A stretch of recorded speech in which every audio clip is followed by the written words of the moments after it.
Muy buenas noches, muchas gracias por acompañarnos aquí en el Estudio México Social. En este caso, porque sin duda, Manuel Gil Antón, investigador del Colegio de México, ha sido de las personas que durante 7 años, sostuvo e insistió de que era necesario revisar lo que se llamaba reforma educativa. No solo revisarla, realmente poniendo acentos de que tenía enormes consecuencias. Bueno, finalmente una nueva administración, un nuevo presidente plantea una nueva reforma educativa y recupera muchos los argumentos en términos que la reforma que termina propiamente al salir el presidente Enrique Peña tenía muchas razones para que tuviera que ser reformada. Vamos a un reportaje y regresamos para revisar. Y nuevamente gracias, Manuel, por estar aquí. Es un privilegio para México Social. Vamos al reportaje que preparó Canal 11.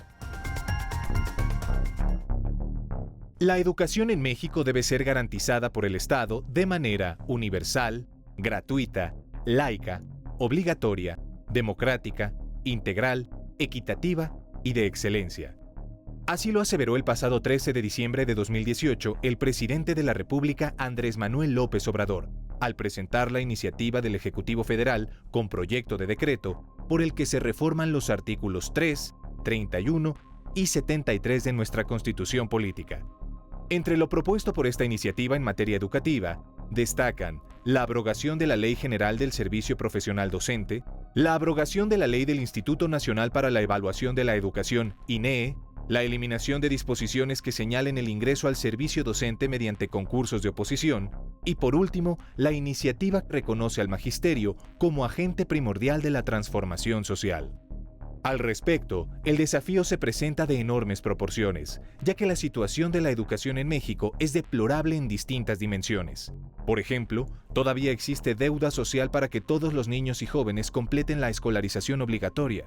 En promedio, la población mexicana solo cuenta con educación secundaria concluida, pero con bajos niveles de lenguaje, comunicación y matemáticas. Únicamente el 50% de la población joven cuenta con educación media superior, y menos del 4% de la población logra concluir el grado de licenciatura.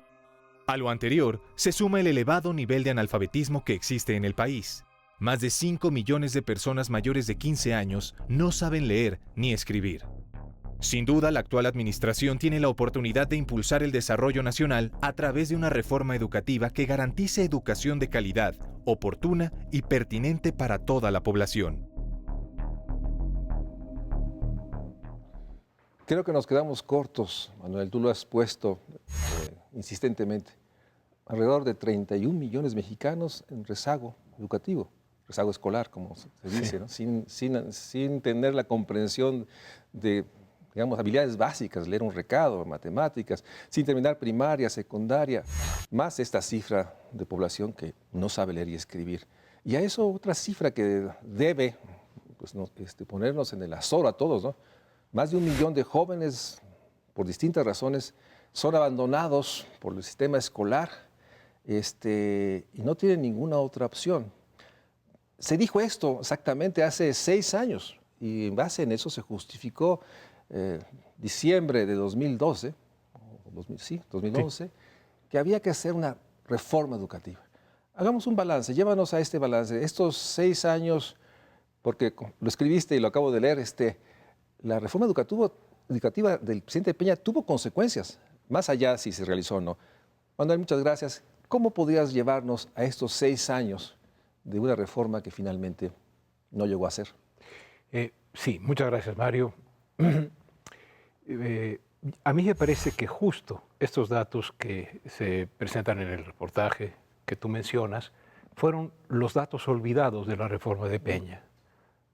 Porque lejos de entender el gigantesco impacto que tiene la desigualdad, solo un detalle, ¿no? Nos informa el reportaje que nuestro nivel de escolaridad es secundaria. Si perteneces a los deciles mayores, es prepa. Si eres indígena, es 4 años de primaria. Sí, O sea, el promedio nos lleva a secundaria, pero con más o menos 6 años de diferencia.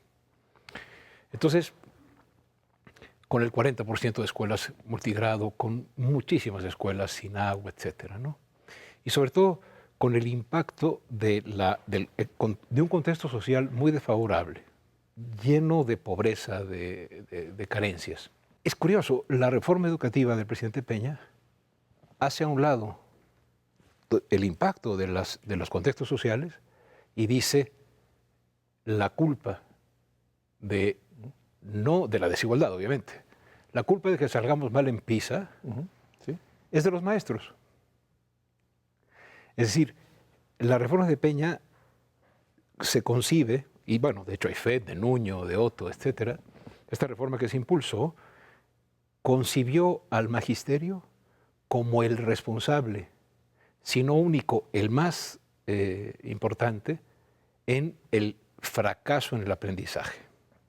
Haciendo, diría finamente Husserl, Epogé, es decir, poniendo entre paréntesis toda la desigualdad social y todos los factores que concurren en el proceso educativo como planes, etcétera. Por eso empezó por la evaluación y terminó proponiendo un modelo educativo que cuando lo aprobó le quedaban 3 meses a la administración. Por eso fue una reforma desde el principio que se podía concebir como una reforma administrativa con muy fuerte carga laboral, ¿no? En ese sentido, algunas personas, tú mismo has dicho, que más que una reforma educativa fue una reforma laboral para confrontar al sindicato, para recuperar, decían, digamos, los apologistas, que esta estructura de maestros que se decía estaba a cargo de la profesora Elbester, la líder legendaria, por lo menos en las últimas épocas, recuperara para el Estado. Y decían, eso no es poca cosa, el haber recuperado. ¿Cómo ves esta parte? Bueno, aceptando el argumento, no fue una reforma educativa, fue una reforma laboral. ¿Era condición necesaria? O... Lo mejor que uno puede hacer cuando discute es respetar mucho a quien está en diferencia, ¿no? Sí. Entonces, los que llevaron a cabo esta reforma consideraron que era primero necesario recuperar el control de la asignación de plazas, etcétera, para después, ya recuperado, en esto insistía mucho Otto Granados, entonces sí, hacerlo educativo. Pero Mario Luis, se olvida una cosa fundamental. Se decía que era un lema de la reforma: vamos a recuperar para el Estado la rectoría de la educación. Sí. Ese era un lema importante. Choyfet lo repetía muchísimo los 3 primeros años. Y el supuesto era que el sindicato había colonizado, como dice Carlos Ornelas, había colonizado a la SEP. Perdón. No había colonizado a la SEP. La SEP y el sindicato habían se habían puesto de acuerdo para controlar el proceso educativo y los puestos en aras de cualquier cosa menos lo educativo. A mí siempre me pareció muy injusto. Yo rechazo todo el uso de las plazas, etcétera, que son un bien público para fines particulares. Pero se montó la leyenda de que solo el sindicato lo era, cuando al menos la mitad de la responsabilidad o más era del gobierno, de los gobiernos federales. ¿Por qué? Porque ninguna plaza asignada por cualquier medio de asignación patrimonialista le faltó el respaldo de la Secretaría de Hacienda. No, al revés, más allá de que haya manera de probarlo, que me imagino debe haber, es la realidad que la nómina magisterial, manejada por las secretarías de finanzas de los estados, era una fuente de recursos que no iba para nada al educativo, era para fondear una serie de actividades. De ahí el tema de centralizar otra vez. Sí. ¿Cuál sería tu balance? ¿Así era necesario centralizar otra vez? A mí me parece que se optó por la centralización en vez de optar por la transparencia y la rendición de cuentas derivada del acuerdo para la modernización que había descentralizado en los estados la educación. Es decir, México resuelve los problemas en muchas ocasiones centralizando bajo el supuesto de que la SEP central es una institución pura. Cuando la SEP central a cargo del presidente fue la que en tiempos de Salinas llamó a Jongitud y le dijo, muchas gracias por el servicio de la República, le presento a la nueva dirigente del sindicato. Sí. Es decir, es un sindicato que era su secretario nominado por el presidente de la República. Entonces, la centralización de la nómina se vendió como un proceso para controlar el dispendio de los estados. Digo, cuando ves lo que hizo Javier Duarte en Veracruz. Sí, la corrupción, para usar el adjetivo Y una corrupción, sí, una corrupción criminal, porque va sobre salud, va sobre educación, ¿no? Pero se supone que entonces la SEP Central, esa sí está a salvo de esto. No, está a otro nivel en el mismo sistema. Solo un dato. Siempre que se presentó la reforma educativa, al lado derecho de los 3 secretarios de Educación, estuvo Juan Díaz de la Torre. Antes, y se le mencionaba antes, que a los coordinadores parlamentarios de las comisiones de educación de diputados y de senadores. Es decir, se renovó el pacto con el sindicato. Se renovó la complicidad. Por supuesto. Y no es, de verdad, no es colonización, o como dijo un día Javier Tello, con mucha inteligencia, en un seminario sobre el INEE, en todo caso fue colonización por invitación. ¿No? Entonces, a mí me parece que, en efecto, nosotros podríamos haber mejorado muchísimo los sistemas de asignación de las plazas para que no tuviesen toda la contaminación de los mecanismos patrimoniales o de los mecanismos, digamos, no adecuados para la función. Pero estos no solamente eran del sindicato, eran también de la autoridad. Muchas personas con plazas de profesores eran choferes de diputados, ¿no? Sí. O trabajadores al servicio de los poderes en los estados. Tengo la impresión entonces que teníamos que resolver un problema, ¿cierto? ¿Cómo hacer para que las personas que ocupan un puesto tan importante como es el de la docencia sean personas muy bien preparadas? Pero se cometió otro error. Se pensó que se podía determinar quién era el mejor o la mejor profesora de una escuela ideal y luego asignarle a esa persona una plaza desocupada. Cuando para ser profesor de multigrado, ¿no?, se necesitan habilidades distintas que para ser profesor de una escuela completa. ¿No? Sí, claro. Si imagínate atender de 1 a 6 tú solo y ser el director, el que abre la puerta, el que la cierra, y el profesor, ¿no? Entonces, a mí me parece que se actuó, y ese sería el centro, ¿no? Se actuó pensando que si el magisterio era la causa de los problemas educativos del país, entonces el magisterio tenía que ser transformado. Y no hay reforma educativa en el mundo que pueda, sin la asociación entusiasta con los profesores, transformar la educación, menos cuando los acusas de ser los responsables, los acosas con una evaluación inválida y no confiable, y los consideras cosas a transformar, incluso desde arriba, cosas a profesionalizar. Así es, Sanción. Déjenme un corte y regresamos, porque sí, me gustaría que estos 4 o 5 años, bajo esta visión, bajo este diagnóstico, y ahí la importancia del diagnóstico del que diseña política pública se ha puesto en discusión, tuvo impactos.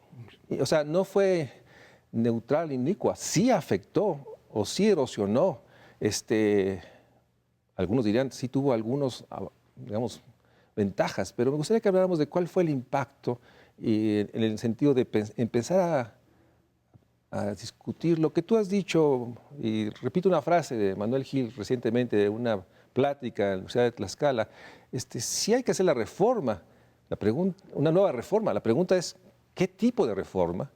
Y lo que tenemos ahorita, a 100 y días y pico de días, delineado, Manuel Gil dijo, sí reforma, pero no así. De eso hablaremos, regresando del corte.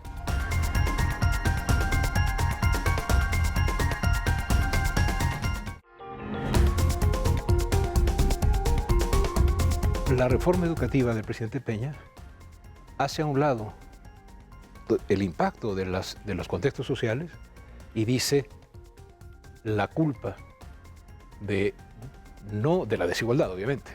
La culpa de que salgamos mal en PISA es de los maestros.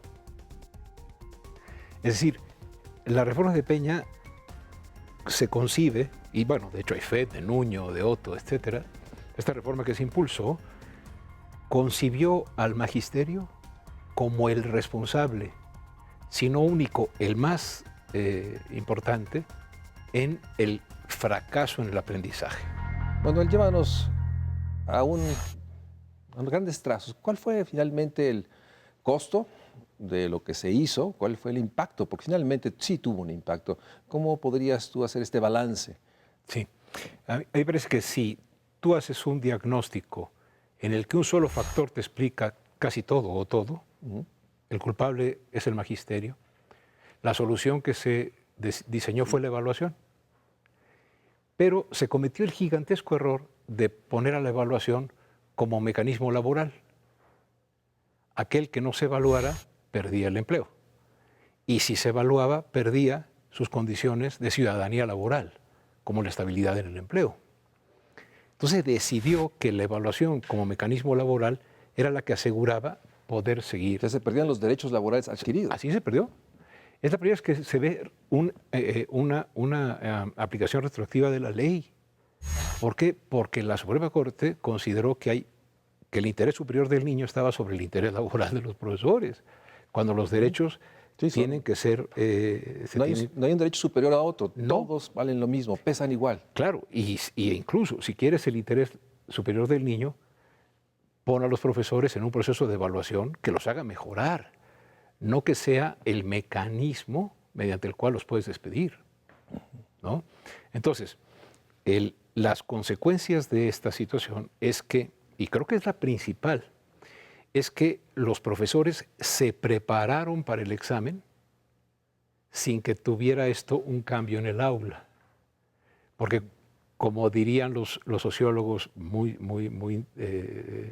así como muy bien preparados, cuando tú pones una métrica muy fuerte, muy precisa y con gran impacto, más se cumple y más se simula.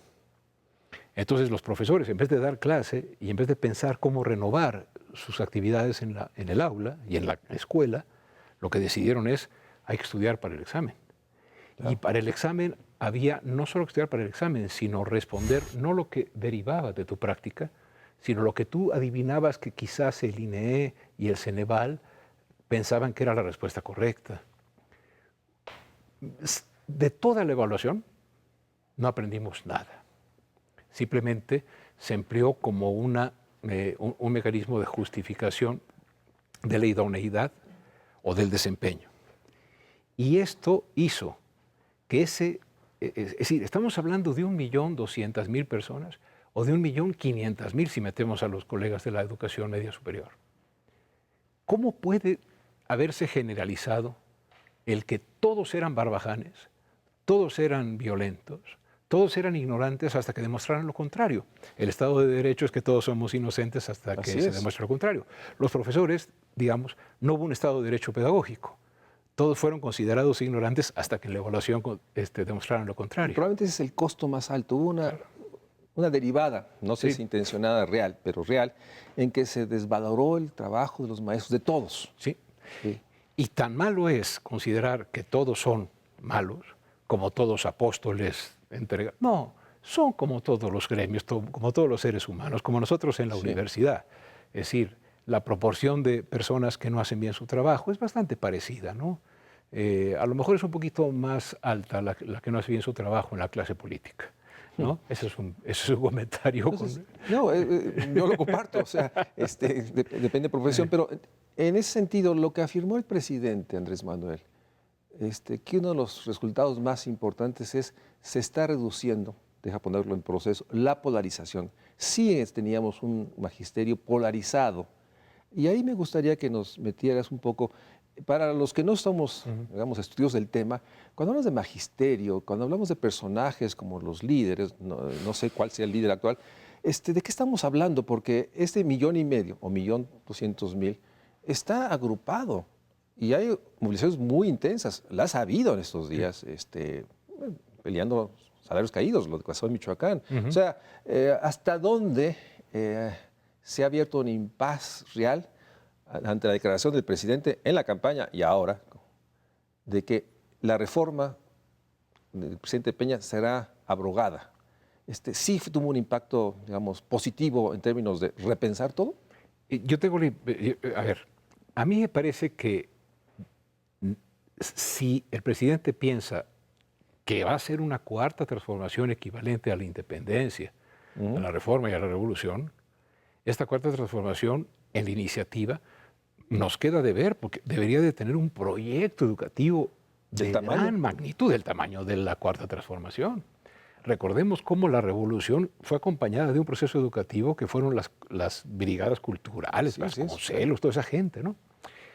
En este momento me parece que el cambio es que ahora, en vez de que el eje central de la reforma que en Peña fue la evaluación, ahora va a ser la formación. Y entonces, en vez de considerar al magisterio como la cosa a cambiar, ¿no? Como la cosa, como responsable, va a ser, se ubica como un socio de la reforma posible a través de enfatizar su formación inicial, a través de la revalorización de las normales y también de la revalorización de la profesión docente. Porque esta reforma, la de Peña, solo pudo prosperar si se construyó en el imaginario social que los profesores y las profesoras eran incapaces e ignorantes. Cuando uno va a las escuelas, cuando uno va y conoce a los profesores y a las profesoras, por supuesto que hay vagos. A ver, y distingamos, María Luis, los dirigentes del magisterio. O sea, las cúpulas sindicales hicieron pactos impresentables, pero el magisterio en las comunidades, en la sierra, en muchos sitios, hace maravillas. No todos, insisto, pero una gran cantidad. Y en vez de recuperar ese talento, a todo el mundo se le puso en entredicho, ¿no? Si el énfasis ahora es la formación, entonces nuevamente podemos caer a la trampa de una sola dimensión que resuelva un problema tan complejo. Todavía tenemos problemas de cobertura, de calidad. Ya hablo de la infraestructura. Yo no sé qué va a pasar con los nuevos materiales. O sea, hay una serie de agendas alrededor de que pone que esta dimensión, la formación como respuesta fundamental, pues requiere muchas otras cosas. En términos de, digamos, los contextos, lo empezaste a mencionar al principio, escuelas que no tienen agua potable, escuelas que no tienen internet, escuelas que no hay la barda perimetral, escuelas que no son suficientes. ¿Cómo andamos de cobertura? Porque es un tema que se dice rápido. La educación primaria está cubierta. ¿Y después? Sí, conforme pasamos de nivel y sobre todo en el paso de un nivel a otro, de primaria a secundaria, de secundaria a prepa y de prepa a universidad, es donde más perdemos. Digo, más o menos de cada 100, 10 termina la prepa. Es muy fuerte. Solo en el nivel medio superior cada año perdemos a 6, bueno, son abandonados por el sistema 600,000 personas. O sea, cada día cerca de 2, digamos, si tiene 365 días al año. Entonces, tenemos un problema de abandono escolar grave. Y para decirlo en una forma sintética, México lleva décadas dándole la peor educación al que más lo necesita y dándole la mejor educación al que tiene mejores condiciones sociales y de capital cultural y capital social. Es decir, la raíz de la inequidad educativa es que a los indígenas, el 5% son analfabetas de la población en general. Si controlas y dices cuántos indígenas son analfabetas, son el 55%. Sí. O sea, se concentra en la población se concentra más vulnerada. Indígenas, pobres, mujeres, ¿no? Entonces me parece que tienes toda la razón. Si ahora se piensa que no es la evaluación de los profesores, sino su formación la clave, podemos caer en en decir que es el único factor. Una reforma educativa en serio tiene que, en el artículo 3º, mencionar los horizontes, ¿no?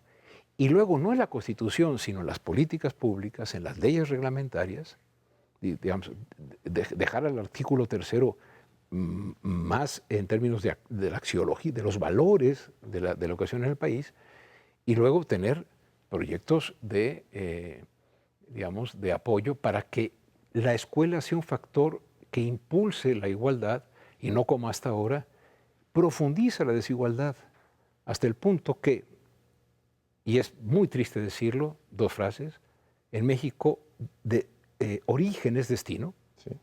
y la segunda, más vale tener conocidos que conocimientos. Por eso yo creo que podemos decir, evaluación sí, pero no así.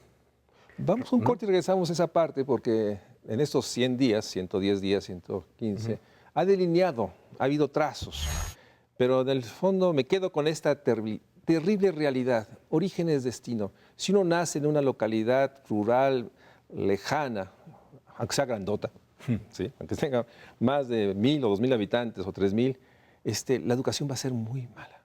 Las telesecundarias son el ejemplo para los expertos de realmente un Estado que quiso cubrir cobertura a un costo brutal. Y por otra parte, ya nos hablarás, este impacto. Hoy tenemos una realidad. Hay jóvenes que han terminado la educación básica, incluso más allá, pero no pueden conseguir un empleo. La movilidad que supuestamente la educación nos iba a garantizar a todos.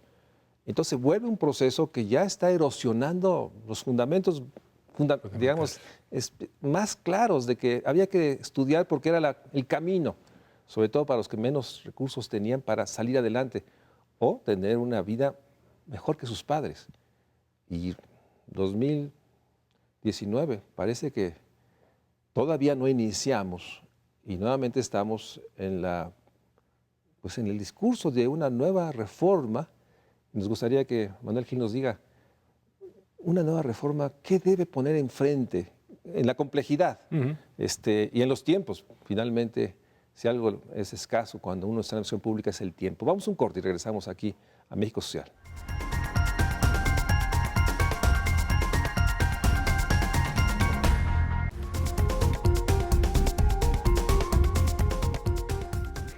En este momento me parece que el cambio es que ahora, en vez de que el eje central de la reforma que empeña fue la evaluación, ahora va a ser la formación. Y entonces, en vez de considerar al magisterio como la cosa a cambiar, ¿no? Como la cosa como responsable, va a ser, se ubica como un socio de la reforma posible a través de enfatizar su formación. Cuando te leo, y a varios expertos y escucho la sensación de los tiempos, y déjame ir a otra dimensión, un padre de familia que nos está viendo ahorita, y dice, bueno, mi hijo está en el 3er año, ahora me dicen que los materiales no son los adecuados, me dicen que pues, hay que formar al maestro, que sí tengo intuición de que no es el mejor, pero es el que tengo. Bueno, ¿cuándo va a estar esto bien? Porque mi hijo en 2 años termina la primaria o termina la secundaria, o sea, hay una sensación de que estas cosas pues, sí son muy serias, muy importantes, pero los tiempos en contra. Y en esa dimensión, dado que el presidente Andrés Manuel correctamente ha dicho que hay que cambiar o hay que abrogar la reforma y construir otra, déjame antes de entrar, qué es lo que he propuesto, cuáles son los elementos mínimos a considerar en lo que se debe hacer los próximos años, en la noción de que debe iniciar un proceso que va más allá de los 5 años o 6 años que le tocan a un presidente. ¿Cuáles son la gran complejidad de elementos a poner en la mesa? Sí. Los enlistaría, como muy telegráficos. Sí, por favor. El tiempo en la tele es así. Uno, que el aprendizaje no depende del profesor, sino del vínculo con el estudiante. Nadie enseña nada. Yo te puedo decir, mira, a todo el público, estos son mis lentes, se los estoy enseñando. Aprender es otra cosa.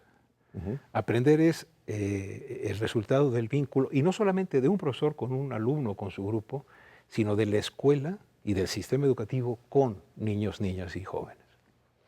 Entonces, en vez de pensar que uno enseña y el otro es una cubeta a la que le damos conocimientos, tenemos que modificar nuestra concepción pedagógica. Si modificas esa concepción pedagógica, entonces tienes que poner en condiciones de aprendizaje a muchos niños que no las tienen por sus condiciones sociales. Y por otro lado, debemos abandonar, yo creo, la mirada que sobre el magisterio tenemos los que no mandamos, bueno, yo en mi caso sí, pero los que no mandan a sus hijos a la escuela pública, porque fue una rebelión de las élites. Claro. La gente de Mexicanos Primero, Claudia X González, no mandó a sus hijos a una escuela pública, ¿no? ¿Por qué? Claro. Entonces fue una especie como de, me acuerdo de Loret de Mola, así, ¿usted mandaría a sus hijos con esa, con ese, digamos, con ese profesor, con esa profesora, con dosis de clasismo y de racismo? Porque no parecían profesores finlandeses, Mario Luis. Sí, claro. Son nuestros profesores. Y si uno va a las comunidades, obviamente hay profesores a los que la comunidad no quiere porque llegan el lunes, no dan clase el lunes y se van el viernes y nada más dan clase martes, miércoles y jueves. Pero otros que están viviendo en la comunidad. La manera en que es visto el magisterio en la base, en la vida cotidiana de las personas, es diferente a cómo lo ve la élite y cómo la ve la comentocracia. Pues habría que reivindicar el papel fundamental del maestro en la localidad, en la Sí. colonia, en el espacio. O sea, Sí, mencionabas las telesecundarias. Una gran... son cuestiones que con el tiempo uno va aprendiendo. A ver, se confundió mérito y logro. Se dijo que es muy meritorio el que llega más lejos, pero con puntos de partida diferentes. Claro. Entonces, puede ser que en una telesecundaria el logro de un profesor, dadas sus condiciones, sea menor, por supuesto, que el del colegio alemán.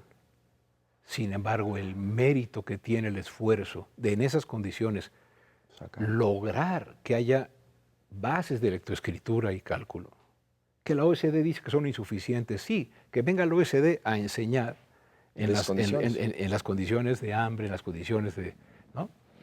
Y por otro lado, digamos, en la cuestión que hay que hacer, yo creo que hay que confiar muchísimo más en la escuela y decirle a la escuela, a ver, el proyecto de la lectoescritura no es para pasar PISA, es para que al final de que termines en secundaria puedas disfrutar a Juan Rulfo, puedas disfrutar a Padura, puedas disfrutar a Octavio Paz. Es decir, hagamos de la lectura una manera de enriquecimiento personal que también te ayude en el empleo. Y quiero tocar el tema del empleo, porque un gran sociólogo que tú conoces, Passerón, que fue compañero de Bourdieu en ese famoso libro de la reproducción, y perdonen lo culterano de esto, pero decía una frase muy buena: la escuela puede hacer que el hijo de un obrero sea gerente. Lo que no puede hacer es el puesto de gerente en la escuela. Así es. Entonces, decirle a la escuela que es la responsable de que el egresado no obtenga empleo es verdaderamente una falacia, porque el puesto de trabajo lo genera la economía. Si tuviéramos nosotros pleno empleo y sobrantes, los muchachos encontrarían empleo. Pero si nosotros tenemos una contracción del empleo, ¿no? Y sobre todo del empleo, digamos, correspondiente a su formación, decir que es porque están mal formados en la escuela pública, que no existe, que no tienen empleo, Sí, es una perversidad. ¿sabes qué? Es un insulto Sí. a la escuela pública y también a los muchachos y a las muchachas que egresan de la FES, sí, porque los que egresan del TEC de Monterrey o del Ibero, nunca se ha demostrado, Mario Luis, nunca se ha demostrado que un ingeniero del TEC sea mejor ingeniero que un ingeniero del Poli. Sin embargo, ¿qué tiene el ingeniero del TEC? Redes, tiene Contactos. Conocidos y entonces obtiene el empleo. Familia, amigos. Familia, amigos, compañeros de aula ¿no? Y el muchacho del Poli lo que tiene es una extraordinaria formación en muchísimos casos y rebota contra una sociedad en la cual la selección del empleado pasa por condiciones raciales, pasa por condiciones de color de piel, Así es. pasa por condiciones que no son las sustantivas. Entonces, han brotado las jacarandas, las hemos visto. A mí todavía me parece maravilloso que tantos muchachos hagan fila y examen para tratar de entrar al Poli, a la UNAM, a la UAM y a las instituciones de los estados, porque siguen pensando que la educación vale la pena. El día que en México no haya filas para tratar de entrar a la universidad o a la prepa, porque son muchísimo más atractivos los sistemas antisistémicos como el narco, como el huachicol, como otras cosas, en vez de la educación, estaríamos en gravísimos problemas sociales. Déjame ver entonces, si es así, la urgencia, y la comparto, la complejidad que no se le pueda atribuir al joven, todas las condicionantes para conseguir un empleo. En este proceso, esos días, lo que se ha transminado es una nueva ley general de educación. Ha habido todo un debate porque el Instituto Nacional de Evaluación Educativa, que tuvo funciones de evaluación educativa, ha sido también objeto de discusiones. Tú lo has dicho, me adelanto, se requiere sí una instancia que genere información, que piense, digamos, que no esté dentro del día a día. Pero ¿cuáles son los trazos que hasta ahorita sabemos de lo que está planteando el gobierno del presidente Andrés Manuel? Afortunadamente hay un parlamento abierto. Y aquí también quiero hacer una aclaración. Hace 6 años y meses, cuando se aprobó en diciembre de 2012 la reforma y se propuso, el pacto tenía los votos del PRI, del PAN y del PRD y del Verde. No necesitaron ni siquiera leer la ley para aprobar la aplanadora, la de hace 6 años. Hoy se dice, no, hay que tener cuidado con la aplanadora de Morena. Espérate, no tienen los 2/3 en la Cámara ni en el senadores. La ventaja democrática es que están deliberando. Ahí parece que el Instituto Nacional de Evaluación de la Educación, que se fundó en 2002, no se fundó con la reforma, en la reforma se le dio autonomía, se cometió el error de darle atribuciones laborales, porque en la fracción B, en la fracción 9, el inciso B, dice que son funciones del instituto aprobar la manera en que se evalúa al profesor. Entonces ahí, dado que la evaluación se ha metido como requisito laboral, el instituto legitima la forma de evaluar y ahí quedó atrapada en el mismo... queda atrapada en la maquinaria visión perversa. de que solo Sí. una variable podía explicar todo. Y se decía evaluación con dientes sobre nuestros maestros y maestras. O sea, es una falta de respeto. O sea, todo el mundo dice es que la CENTE estuvo en desacuerdo. Yo puedo dar fe, porque afortunadamente invitado por muchísimos, que aún los profesores que hacían la evaluación decían, no tiene nada que ver, es una ofensa que me pregunten lo que me pregunten, porque no tiene nada que ver con lo que yo hago diario. La tengo que pasar para conservar el empleo, porque tengo que comprar pañales y llevar al niño al pediatra. Entonces, creo que sí necesitamos una instancia independiente de la SEP. Me parece que el INE no autónomo era más autónomo que el que está por desaparecer si se aprueba. ¿Por qué? Porque brindaba información. Y entonces nosotros como estudiantes, como estudiosos de esto, la opinión pública tenía información. Ahí sabíamos que perdíamos 1 millón de chicos en la prepa y que en primero de preescolar no tenemos, creo que el 17% de cobertura, cuando los chiquitos a los 3 años se sabe que pueden ahí generar las bases de su conocimiento. Enorme crisis de no tener esta parte de educación inicial y preescolar que genera las capacidades cognitivas fundamentales. Es realmente... Y sobre todo, creo yo, si me lo pidieras en una frase, yo diría, necesitamos una reforma que considere que los intelectuales más importantes del país no son los profesores que están en el Sistema Nacional de Investigadores nivel 45. No, los intelectuales más importantes de un país moderno son los profesores de la escuela básica, porque son los que construyen las estructuras cognitivas con las que vamos a aprender toda la vida. Nosotros tenemos el país al revés. Decimos, cualquiera puede enseñar. Esa era una frase de Nuño. Cualquiera puede enseñar. Perdone, señor. Sí, es una arrogancia brutal. Sí, puede enseñar si pasa el examen. Si el examen está divorciado de la práctica, pues no tiene ningún sentido. De hecho, hay muchos casos en los cuales los profesores destacados, porque se fueron destacados en el examen, cuando llegan al trabajo, a la semana renuncian porque no saben qué hacer con el grupo. Valdría la pena que entráramos a un salón de tercero de secundaria en el Valle de San Fernando, en Mexicali, a 42 grados con lámina, y que dijéramos, a ver, manejo de grupo ahí. Como decía un profesor, yo si termina la sesión y nadie se sacó un ojo, me doy por bien servido. Sí, claro. En el sentido de que las condiciones son difíciles. Y la enorme realidad de cómo lo exterior se interioriza en el aula. Estos jóvenes o niños llegan de entornos sumamente precarios, para usar esta palabra que se ha vuelto común, erosionados, y se interioriza la escuela. Y obviamente eso afecta al aprendizaje y afecta a la parte más central también. No solo se aprende a leer, se aprende a convivir, se aprende a dialogar, se aprende a tolerar a los diferentes. Todo eso está ahí. Vamos a un corte y regresamos porque ante esta magnitud y esta urgencia, nuevamente la urgencia de alguien que tiene un niño que va a entrar a primaria, bueno, ¿cuándo? ¿Cuándo tenemos nuevos materiales? ¿Cómo se aborda la gran agenda? Deja ponerlo así, me lo sembraste. Si realmente se pretende una cuarta transformación, se requiere un cambio educativo de esa magnitud. Y hasta ahorita no se ve, aunque sin duda, pues está iniciando el gobierno federal con una situación de una realmente erosión de muchas cosas, sobre todo la noción de que el maestro, lo comentamos en el corte, es el actor fundamental social. Fue así el siglo pasado, durante muchas décadas, y se ha perdido, pero a la vez se sigue estando ahí. Y eso hay que revalorarlo y ponerlo en el centro para construir país, construir México social. Vamos a un corte.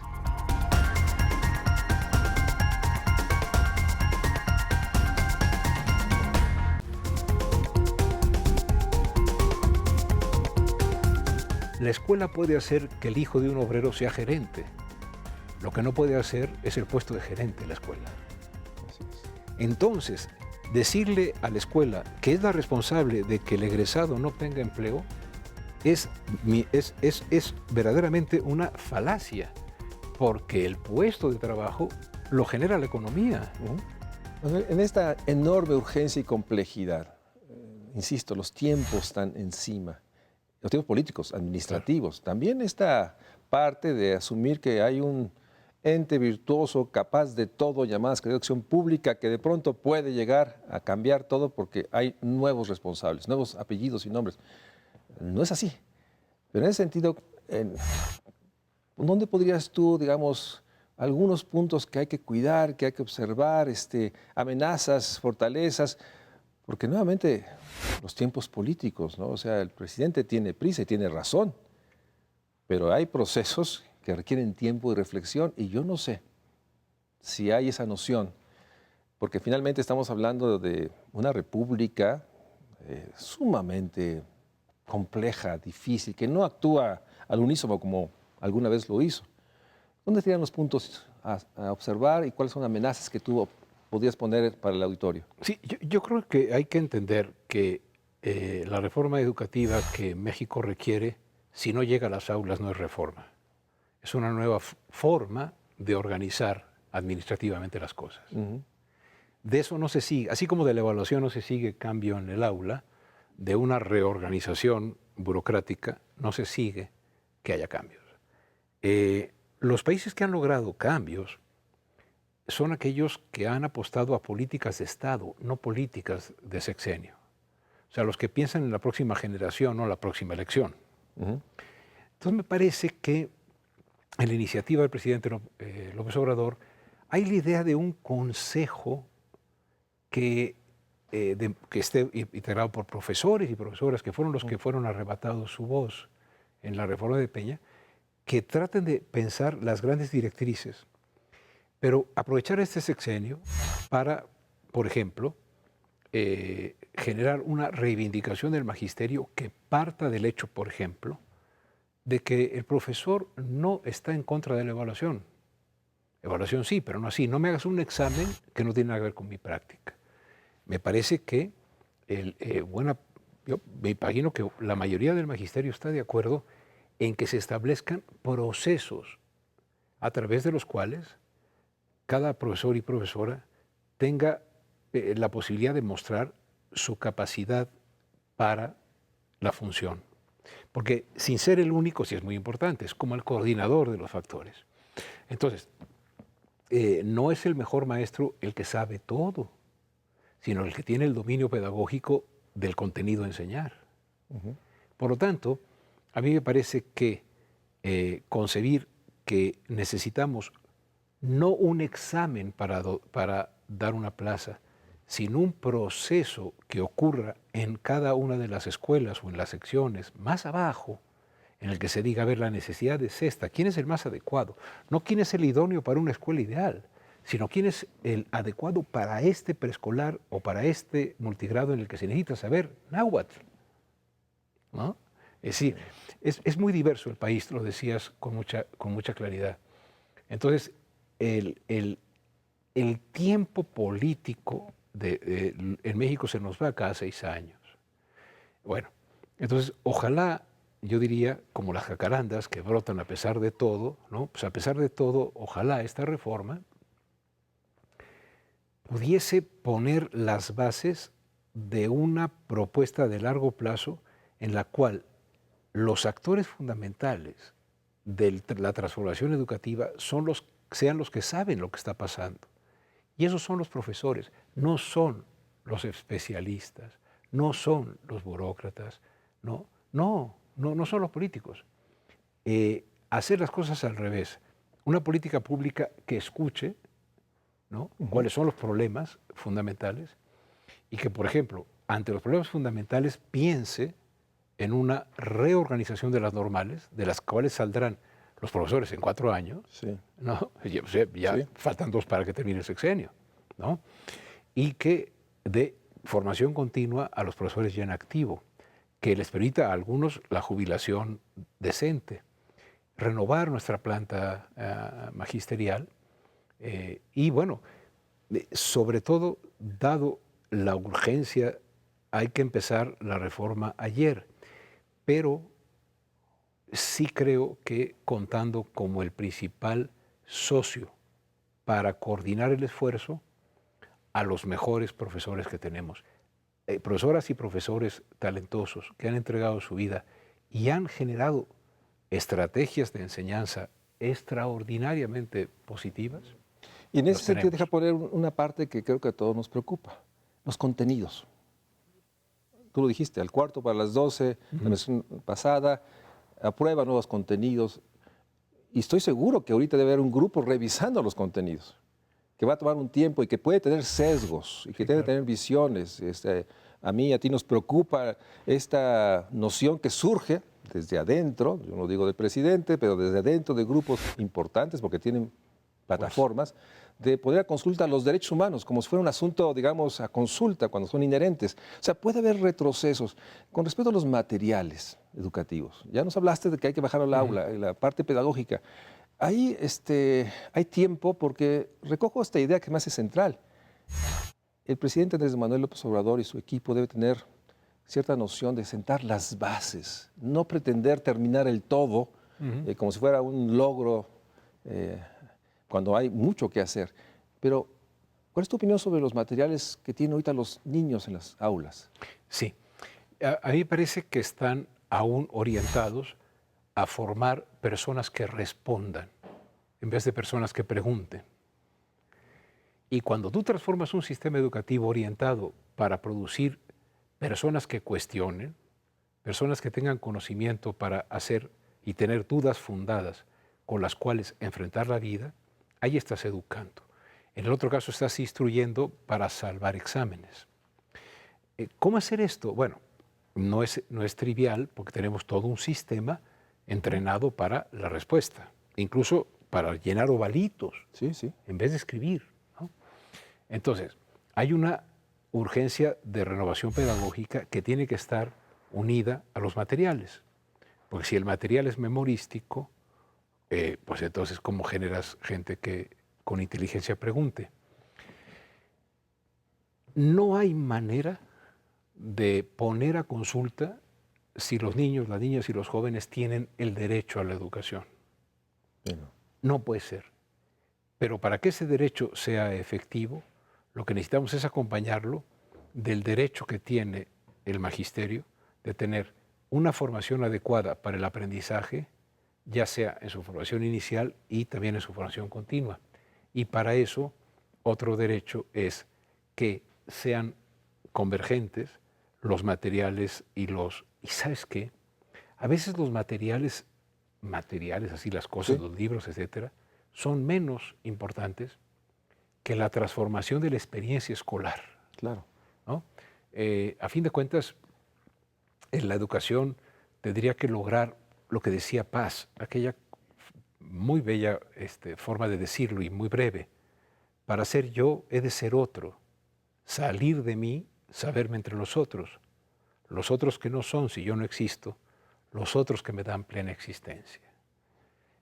Construir el respeto a la otredad Así es. me parece fundamental, junto con la lectura, el cálculo, porque hay muchas otras cosas que vamos a aprender el resto de nuestra vida. Pero la escuela es el primer sitio en el cual conocemos a otro que no es nuestra familia, que tiene otras formas de comer y que tiene otras formas de amar, que tiene otras preferencias en sus relaciones amorosas. Es decir, conocemos al diferente. Y déjame ponerlo desde otra dimensión.